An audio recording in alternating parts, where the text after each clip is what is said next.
Tuesday, September 25th, 2018, Monaco 64, home of alternative economics and contrarian views.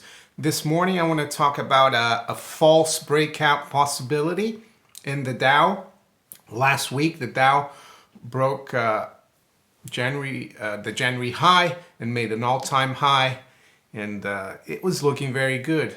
The momentum traders, speculators were probably piling in, thinking of Dow 30,000, 34,000, and I didn't discount that possibility, but I also talked about the possibility of a false breakout, and I'll go into that later.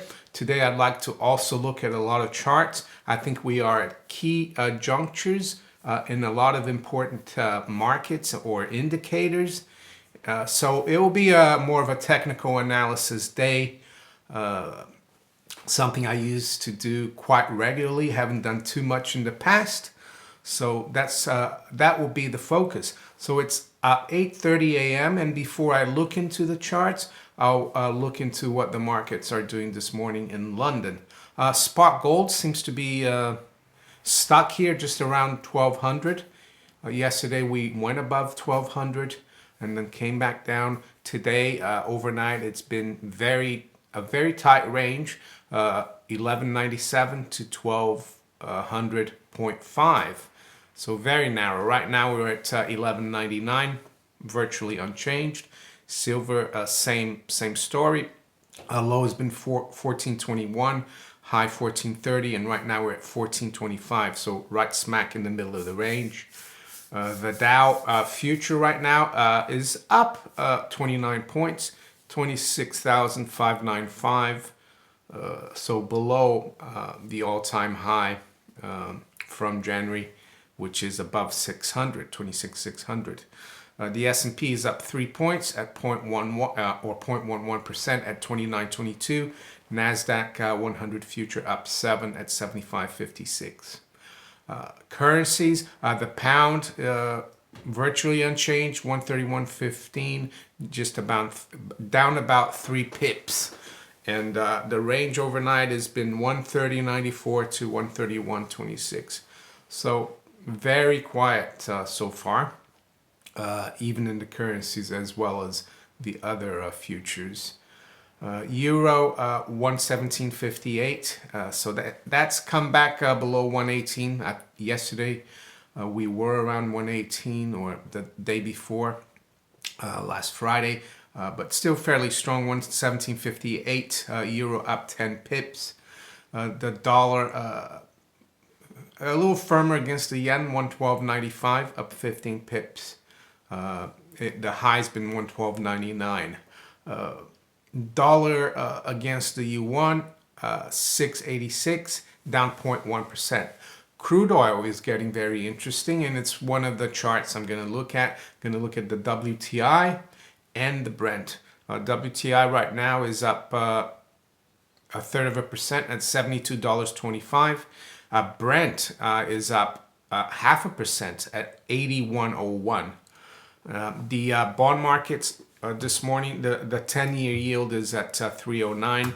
Let's just refresh it, make sure that's where it is right now. Actually, it's at 310, up 1 basis points. It's been a narrow range overnight. U.S. Treasuries, cash treasuries do trade when the U.S. is not open. They trade in Asia, they trade in Europe. So it's not traded on an exchange, it's traded over the counter. So there are market makers and treasuries in the Far East, in Europe. And I used to work in that market many years ago, also in the cash market before I went into the futures market. So we're at 310, only 3 basis points away from the high this year in terms of yield. And it's one of the charts, of course, that I'm going to look at, quite important. I'm also going to look at Bitcoin, the Bitcoin chart today, because I know a lot of you are into the cryptocurrencies, and this morning cryptocurrencies are down again, especially the non-Bitcoin currencies are down quite sharply.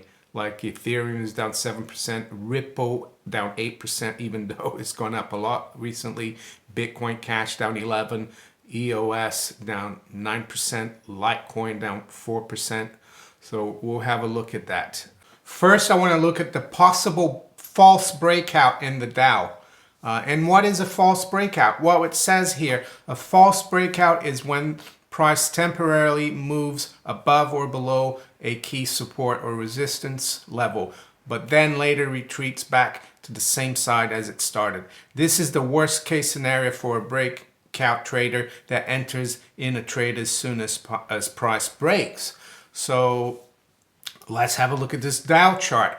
This is a daily chart going back to, well, about 2 years. And you can see there the all-time high at the time, around 26,006, well, almost 700 in January. And then last week we traded all the way to above that at 26,772.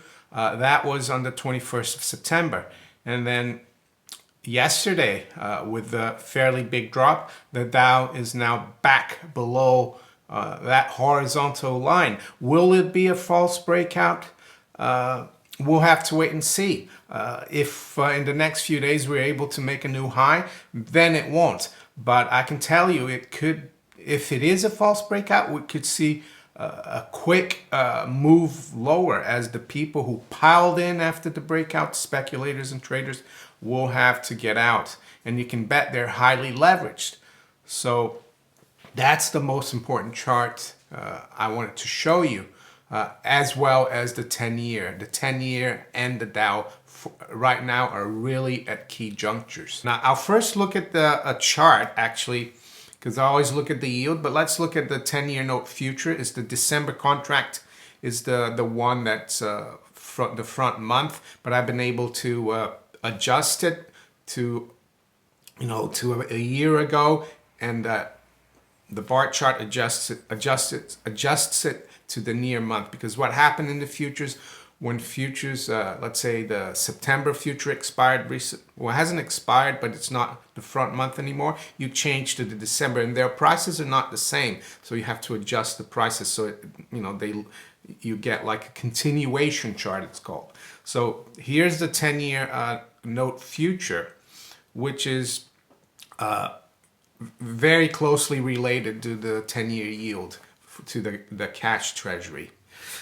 So you can see here that in 17th of May this year, we traded to a low of 118.10, and that was the low. That's when the 10-year yield, the cash yield, touched 313.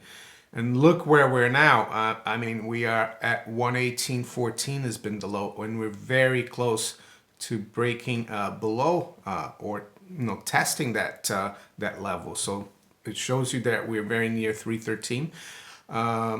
Just like there could be a false breakout, though, on the Dow on the upside, there could be a false breakdown as well. So we could see this, the 10-year future breakdown, making the low, but then reverse. But we need to keep an eye on that. And in the yield, of course, as well, we could see a false breakout to the upside. So let's have a look at the yield.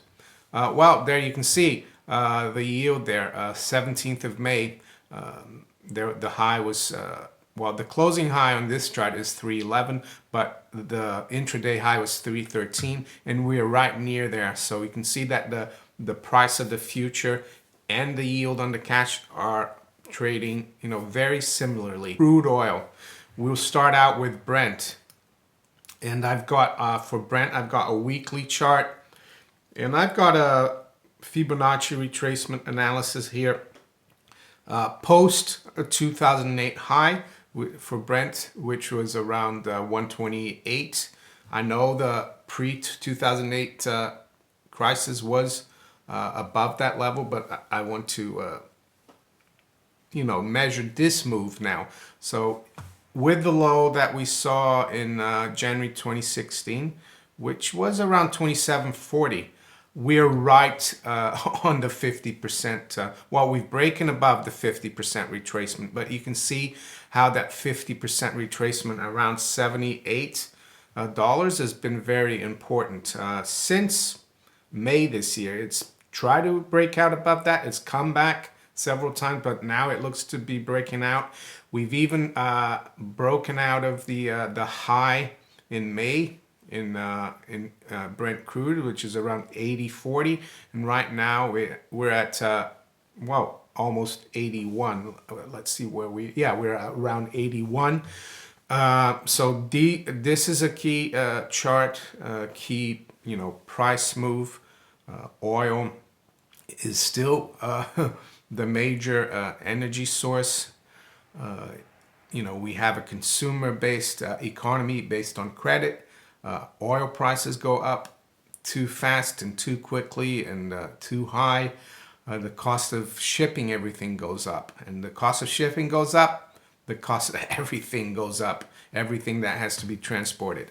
So Brent crude, what about the WTI? Well, same kind of story as the Brent, and I did the same analysis post 2008 high around 115 and the low around 27.50. And we are just above now. And you can see as well, it's been fighting that 50% retracement, which is around 71.20. And right now we're clearly above that. We're at 72.20. But we really need to break out the high from the beginning of July, which is around 74. Let's look at gold. Just spot gold.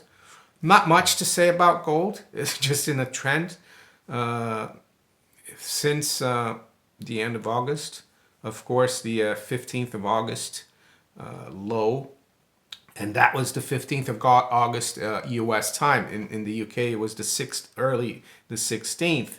But yeah, 1160, that has held up until now, that low. The longer it holds, the better it is. But right now, we're basically in the trend between 1190 and I would say 1215. So we're right smack in the middle of that range at the moment. And with that, I'm going to look, you might ask, what about silver? Well, I think it's more important to look at the gold-silver ratio. In the amount of ounces of silver you need to buy an ounce of gold. So the higher the ratio is, it means that gold is outperforming silver. We know generally, historically, when there is a precious metals bull market, that silver outperforms and that ratio drops. So I've gone back here all the way to the mid 80s, and you can see how extreme this gold-silver ratio is at 84 as we are right now. Of course, it could go higher. In the early 90s, it almost went up to 100. But I would say the odds are high that we could top around here, which would mean, that precious metals as a whole, gold and silver, would start moving higher. Now let's have a look at the dollar index as well before I go into look at Bitcoin. Dollar index here. Forming a head and shoulders formation. Well, it has formed one.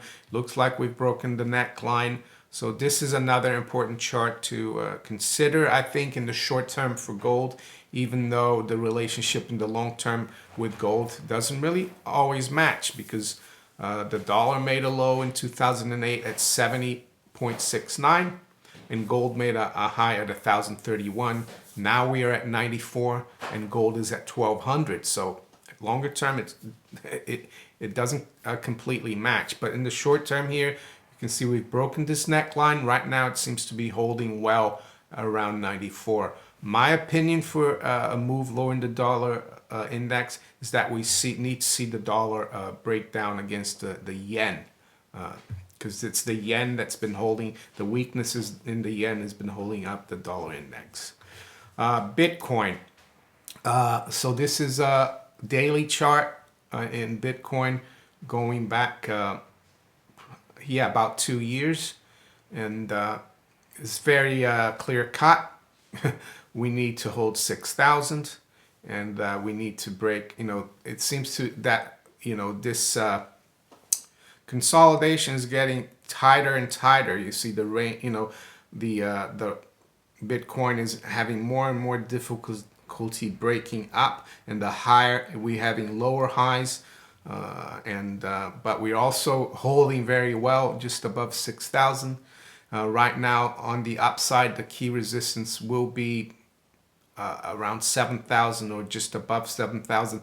We need to break out above this downward sloping resistance line, and we need to hold 6,000. Those are the key levels there. Where it's gonna go, I'm not I don't have a crystal ball. If you enjoyed this video, please like, share it, subscribe to my channel if you haven't yet, and if you do subscribe, make sure you hit the notification bell to be notified of my videos. You can also follow me on Steemit, DTube, BitTube, and on Twitter. I'll talk to you later. Take care. Bye.